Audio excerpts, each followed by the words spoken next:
آج اگر یہ نو کانفیڈنس موو، اگر یہ چیف جسٹس آف پاکستان اگر اس کو ریورٹ بیک کر دیتا ہے اور اس کو ریسٹور کر دیتا ہے، اور اگر ہم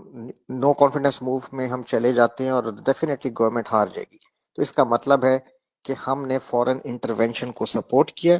فورن ایگریشن کو ہم نے سپورٹ کیا ہے، اور اپنی سیٹنگ گورنمنٹ کو ہم نے ہٹا دیا، ہم نے رجیم چینج کا حصہ بن گئے۔ اس کا امپیکٹ صرف یہ نہیں ہے کہ نواز شریف آ جائے گا یا چور آ جائیں گے، اس کا امپیکٹ بہت زیادہ ہے، بہت گہرا ہے، بہت دور تک ہے۔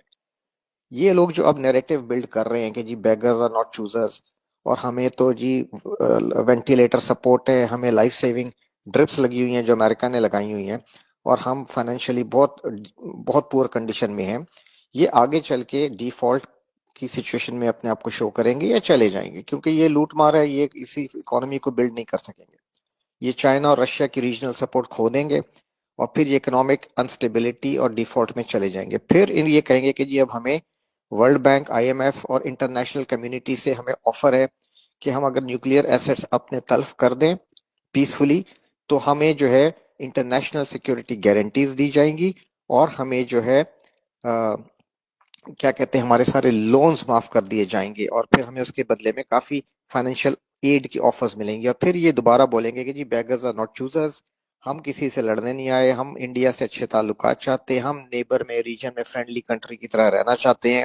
ہم عوام کو پڑھانا چاہتے ہیں، ہم عوام کو صحت دینا چاہتے ہیں، آل کریپ جو یہ بولتے رہے اور یہ لوٹتے رہے، یہ وہی دوبارہ آپ کو بیچیں گے راگ باشن۔ اور ہم اپنے نیوکلیئر ایسس گیو اپ کر دیں گے، کیونکہ اس وقت ہمارے پاس کوئی آپشن نہیں ہوگی، اور ہم پہ بہت زیادہ انٹرنیشنل پریشر ہوگا، اور آپ کی اپنی گورنمنٹ، سٹنگ گورنمنٹ اس کو سپورٹ کرے گی۔ ٹھیک ہے، اس وقت کوئی آرمی چیف، چاہے کرنٹ آرمی چیف ہو یا کوئی غیرت مند آرمی چیف ہو، کوئی نہیں اٹھ سکے گا،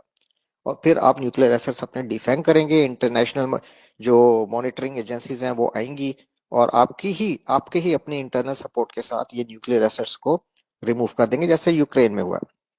جب آپ ڈیفینگ کر دیے جائیں گے نیوکلیئر پوائنٹ آف ویو سے،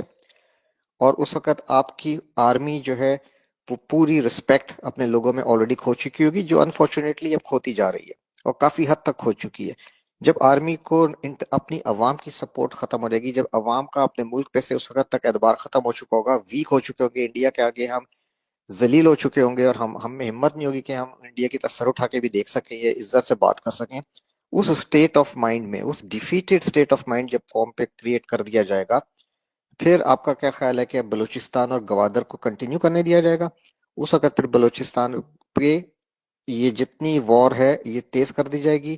اور یونائٹڈ نیشنز کے پیس کیپنگ ٹروپس آ کے گوادر پہ بیٹھ جائے گی۔ آرمی نہیں لڑ سکے گی، آرمی کو سپورٹ ہی نہیں ہوگی عوام کی، آرمی بالکل عوام کے آگے اپنی رسپیکٹ کھو چکی ہوگی،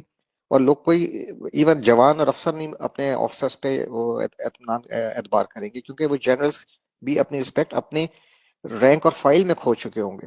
چاہے وہ کتنے ایماندار ہوں گے، لیکن ان کی کوئی رسپیکٹ نہیں بچی ہوگی یہ نیوکلیئر ڈیفینگ ہونے کے بعد یا اس سچویشن میں جانے کے بعد۔ اس کے بعد سندھ میں کراچی اور سندھیوں کے درمیان سول وار کرائی جائے گی، مہاجروں اور سندھیوں میں۔ ٹھیک ہے، اس سول وار آپ کے گھر گھر میں آئے گی، تو جو لوگ ابھی گھروں میں بیٹھ کے زی ٹی وی اور زی نیوز اور ڈرامے ٹی وی دیکھ رہے ہیں نا، سمجھ رہے ہیں کہ یہ جو نو کانفیڈنس ہے یہ سیاسی عمل ہے اور ہمارا کوئی لینا دینا نہیں ہے، ہم اپنے روزے کریں، افطاریاں کریں، یہ آپ کے گھروں میں، ہمارے گھروں میں آئے گی۔ سیریا مت بھولیں، ٹھیک ہے، عراق، لیبیا مت بھولیں، یمن، یوکرین مت بھولیں، کوئی محفوظ نہیں ہوگا، چاہے وہ پنجاب میں بیٹھا ہو اگلی باری پھر زرداری کے نعرے لگا رہا ہو، یا اگلی باری پھر نیازی، یا ایک بار پھر شیر، یا جی الطاف، یہ آپ کے ہمارے گھروں میں آگ آئے گی، اور ایک ایک گھر کو آگ لگے گی۔ ٹھیک ہے، اور آپ کے اتنے حصے بکھرے ہوں گے، اور یہی لوگ بعد میں، یہی جو لیڈرز ہیں جو یورپ میں جا کے بیٹھے ہوں گے، یہ آپ پہ پھر حامد کرزئی یا اشرف غنی کی طرح کے بیٹھیں گے، یا جس طرح بھی لیبیا میں ہفتار، جنرل ہفتار بیٹھا ہوا ہے، فلانا بیٹھا ہوا ہے، یہ اسی طرح یہ کہانیاں ہوں گی۔ ٹھیک ہے، اور اللہ نہ کرے کہ یہ ہو، اور this is what they want the western powers, اس ریجن کو ڈس انٹیگریٹ کرنا چاہ رہے ہیں پاکستان کو، تاکہ یہاں بیٹھ کے یہ چائنا کو روک سکیں، رشیا کو انسرکلمنٹ کر سکیں، اور انڈین ہیجیمنی یہاں پہ قائم ہوگی۔ ٹھیک ہے، تو خدا کے لیے اس چیز کو سمجھیں، یہ کوئی پولیٹیکل پروسیس نہیں ہے۔ میں حیران ہوں اپنے ٹی وی اینکرز پہ، اپنے نیوز میڈیا پہ، جو اس چیز کو اپنے، اور دانشوروں پہ جو اس چیز کو as a political situation deal کر رہے ہیں۔ یہ پولیٹیکل سچویشن نہیں ہے، یہ آپ پہ ہائبرڈ وار کی ایک ایکسٹریم سٹیپ ہے، انفارچونیٹلی، نوئنگلی یا ان نوئنگلی۔ ہمارے chief of army staff and top brass what ever the reason میں بھی یہ اس وقت کمپرومائزڈ ہے. ٹھیک ہے، اور یہ اگر ابھی کوئی کچھ کر سکتا ہے تو عوام کھڑی ہو باہر، اور یا فوج کے اندر سے کچھ ہو. یہ اس وقت اس سچویشن سے پاکستان کو بچانا اس وقت